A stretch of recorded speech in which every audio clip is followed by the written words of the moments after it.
रजिया बेगम अपने इकलौते बेटे सरमद के लिए लड़कियां देख रही थी।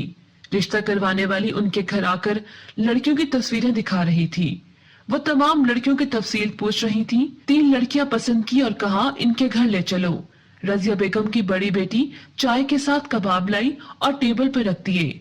उनकी बेटी, जिसका नाम सादिया था, को देखकर रिश्ते वाली बोली, आपकी बेटी जवान है, खूबसूरत भी है, कहे तो इसकी भी कहीं बात चला दूं। रजिया बेगम उसको चाय का कप पकड़ाते हुए बोली, पहले बेटी की शादी कर लूं, फिर बेटियों की भी जल्द ही कर दूंगी। ये मेरी बड़ी बेटी है, 2 इससे छोटी भी हैं, नादिया और राबिया। तुम सादिया के लिए कोई अमीर घर तलाश करो, लेकिन मैं बहू लाके फिर बेटी को रुखसत करूंगी। चाय पीते हुए रिश्ते वाले ने उन लड़कियों के घर पे फोन मिला दिया जिनकी तस्वीरें देखकर रजिया बेगम ने पसंद किया था और मुलाकात का वक्त ले लिया। रजिया बेगम हाल ही में इस फ्लैट में शिफ्ट हुई थी। उनका बेटा एक निजी मुलाजिमत करता था और तीनों बेटियां घर पे होती थी। बज़ाहिर ये शरीफ और तहजीब याफ्ता खानदान था। अगले रोज रिश्ते वाले का फोन आया और कहने लगी, तीनों लड़कियों से वक्त ले लिया है, आप शाम में तैयार रहिए, मैं आपको बारी बारी तीनों के घर पे ले चलूंगी। यूं रजिया बेगम शानदार सूट पहने, महंगा बैग हाथ में पकड़कर लड़की वालों के घर पहुंच गईं। उनकी बड़ी बेटी सादिया और बेटा सरमद भी हमरा थे। उनको देखकर लगता था जैसे मालदार, पढ़े लिखे और सुलझे हुए लोग हों, लेकिन अंदर का हाल कौन जानता था। तीनों लड़कियों को देखने के बाद रजिया बेगम ने एक लड़की समरा को पसंद कर लिया। उसके घर वालों से इस तरह मिली कि अपनी चिकनी चुपटी बातों से उनको कायल कर लिया। समरा ने हाल ही में एमए किया था। वो खूबसूरत और दिलकश लड़की थी। समरा के अब्बा का खासा बड़ा कारोबार था। ये लोग शरीफ लोग थे। रजिया बेगम ने अपने हाथ से कीमती अंगूठी उतारी और समरा को पहना दी और कहा, ये इनकी सास ने उनको तोहफे में दी थी। मुझे मालूम ना था कि समरा इतनी जल्दी मुझे पसंद आ जाएगी कि यही अंगूठी पहना दूंगी। अगर मालूम होता तो उसके लिए मंगनी की अंगूठी तैयार करवा के ले आती, लेकिन शादी पे मैं इसको 20 तोले जेवर दूंगी। आखिर मेरी इकलौती बहू है। समरा के घर वाले बहुत खुश थे कि उनको खाते पीते और बातहजीब लोग मिल गए थे। समरा आज से मेरी बेटी है, जल्दी ब्याह कर अपने घर ले जाऊंगी। जी जी भाभी, ये हमारी बेटी आपकी हुई, आप बस इसका ख्याल रखिएगा, कोई गलती करे तो अपनी बेटी समझकर माफ कर दीजिएगा। हमने इसको बहुत नाजों से पाला है, यूं समझ लें कि अपने जिगर का टुकड़ा आपको सौंपते हैं। यूं शादी की तारीख तय हो गई और दोनों खानदानों ने तैयारियां शुरू कर दी। अम्मी, कपड़े तो बन जाएंगे, लेकिन जेवर का क्या करेंगे? आपने वहां बैठे बैठे 20 तोले वाली शौखी मार दी, हम कहाँ से लाएंगे इतना सोना? रजिया बेगम बेफिक्री के साथ हंसी और बोली, मेरी भोली बेटी, मैंने 20 तोले जेवर कहा है, 20 तोले सोना नहीं। आजकल बाजारों में ऐसे ऐसे तलाई जेवरात मिलते हैं कि सुनार भी धोखा खा जाता है। सादिया हंसते हुए माँ के पास आकर बैठी और बोली, वाह अम्मी, क्या शैतानी दिमाग पाया है आपने। आपने 20 तोले जेवर कहा है तो समरा के घर वाले अपनी नाक रखने के लिए 30 तोले जरूर देंगे। दोनों माँ बेटी एक दूसरे के हाथ पे हाथ मार के हंसने लगी और उनका बेटा सरमद माँ और बहन की प्लानिंग सुन के दिल ही दिल में खुश होता रहा। शादी के दिन रजिया बेगम मुख्तसर बारात लेकर पहुंची। उन्होंने समरा के घर वालों को पहले ही कह दिया था कि उनके रिश्तेदार मुल्क से बाहर हैं, सो बारात में वो चंद लोगों को लाएंगी। समरा शादी के दिन बहुत खूबसूरत लग रही थी। महरून लहंगा और साथ में असली सोने का भारी जेवर। दोनों हाथों में 8-8 सोने की चूड़ियां भी पहन रखी थी। उसके जेवरात देखकर रजिया बेगम और उनकी बेटियों के मुंह में पानी आ गया। समरा के वालिदैन ने रजिया बेगम और उनकी बेटियों को भी सोने के तोहफे दिए और अपने दामाद को भी बहुत सारे कीमती तोहफे दिए। जहेज का सारा सामान चंद रोज पहले ही समरा के घर पहुंच चुका था। रुखसती के वक्त रजिया बेगम ने कहा कि उनकी गाड़ी का ड्राइवर कहीं चला गया है, इसलिए समरा और उनकी बेटियां कुछ देर इंतजार करें और दुल्हन वाले कमरे में बैठ जाएं। उन्हें कमरे तक पहुंचाने के बाद रजिया बेगम खुद भी पहुंच गईं और दुल्हन के सदके वारी गईं। इसकी बलाएं ली, माथा चूमा और कहा, उनके घर में बहू के कदम पड़ते ही रौनक आ जाएगी। फिर एकदम से कहने लगी, अरे मुआ ड्राइवर पता नहीं कहाँ मर गया, देर हो रही है, रात भी ज्यादा हो चुकी है, रास्ते सुनसान हो जाएंगे और दुल्हन ने इतना जेवर पहना है, चोर डकैत भी इस वक्त बेलगाम हो जाते हैं। समरा बेटी, तुमने और सरमद ने दुल्हन वाली गाड़ी में जाना है, हम लोग दूसरी गाड़ी में जाएंगे, تم نے اتنا زیور پہن رکھا ہے کہیں کوئی حادثہ نہ ہو جائے. تم یوں کرو زیور اتار کے مجھے دے دو, میں تھیلی میں ڈال کے رکھ لوں گی, گھر پہنچ کر تمہیں واپس کر دوں گی. سرمد نے بھی ماں کی ہاں میں ہاں ملا دی. امی میری انگوٹھی گھڑی اور چین بھی آپ سنبھال لیں, برا وقت بتا کے تھوڑی آتا ہے. سمرا سیدھی سادی اور معصوم سی لڑکی تھی. اس نے وہی کیا جو ساس نے کہا اور لاکھوں کا زیور اتار کے ساس کے حوالے کر دیا. گھر پہنچ کے سمرا اور سرمد کو اپنے کمرے میں پہنچا دیا گیا اور باقی لوگ بھی اپنے اپنے کمروں میں چلے گئے. سمرا اپنی شادی سے بہت خوش تھی.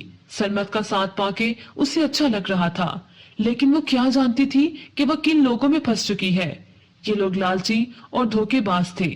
اگلے روز سمرا کی آنکھ کھلی تو دوپہر کا 1 بج رہا تھا. اسے پتا بھی نہ چلا کہ وہ اتنی دیر تک سوتی رہی تھی, ورنہ وہ صبح میں جلدی اٹھنے کی عادی تھی. سسرال میں پہلا دن تھا اور اتنی دیر تک سوتی رہی.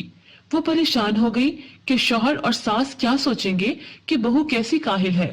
سمرا منہ ہاتھ دھو کے تیار ہو گئی تاکہ کمرے سے باہر جا کر سب سے مل سکے. وہ تیار ہو کے کمرے سے باہر آئی تو سارا گھر دیکھ لیا, لیکن گھر پہ کوئی نہ تھا. سمرا حیران تھی کہ تمام گھر والے آخر کہاں گئے ہیں. جب اس پہ حقیقت کھلی تو وہ پریشان ہو گئی. اس کو یقین نہ آیا کہ ایسا بھی ہو سکتا ہے. گھر کا تمام قیمتی سامان غائب تھا. رضیہ بیگم کے کمرے کی الماری مکمل طور پہ خالی تھی. LED, فریج وغیرہ سب سامان جو اس کے جہیز میں آیا تھا وہ غائب تھا. اس کے اپنے ذاتی زیورات تو رات میں ہی اس کی ساس نے اس سے لے لیے تھے. سمرا نے فوری طور پر اپنے ماں باپ کو اطلاع دی اور وہ وہاں پہنچ گئے. کسی کو یقین نہیں آ رہا تھا کہ بظاہر اتنے با تہذیب اور پڑھے لکھے نظر آنے والے افراد اس طرح ایک رات کی دلہن کو لوٹ کر فرار ہو جائیں گے. رضیہ بیگم نے تمام کام پلاننگ کے ساتھ کیا تھا.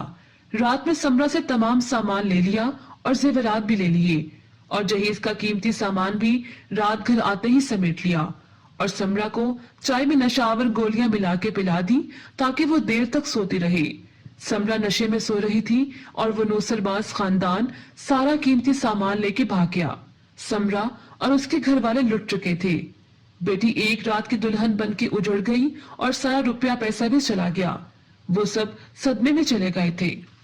رضیہ بیگم اپنے بچوں کے ساتھ شہر چھوڑ کے بہت آگے نکل چکی تھیں اور اپنے اس کارنامے پہ بہت نازا تھیں. انہیں ذرا بھی ملال نہ تھا.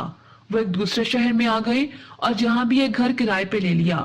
پہلے کی طرح یہاں بھی کچھ لوگوں سے میل ملاپ بنایا اور بیٹی کی شادی کا تذکرہ کرنے لگی.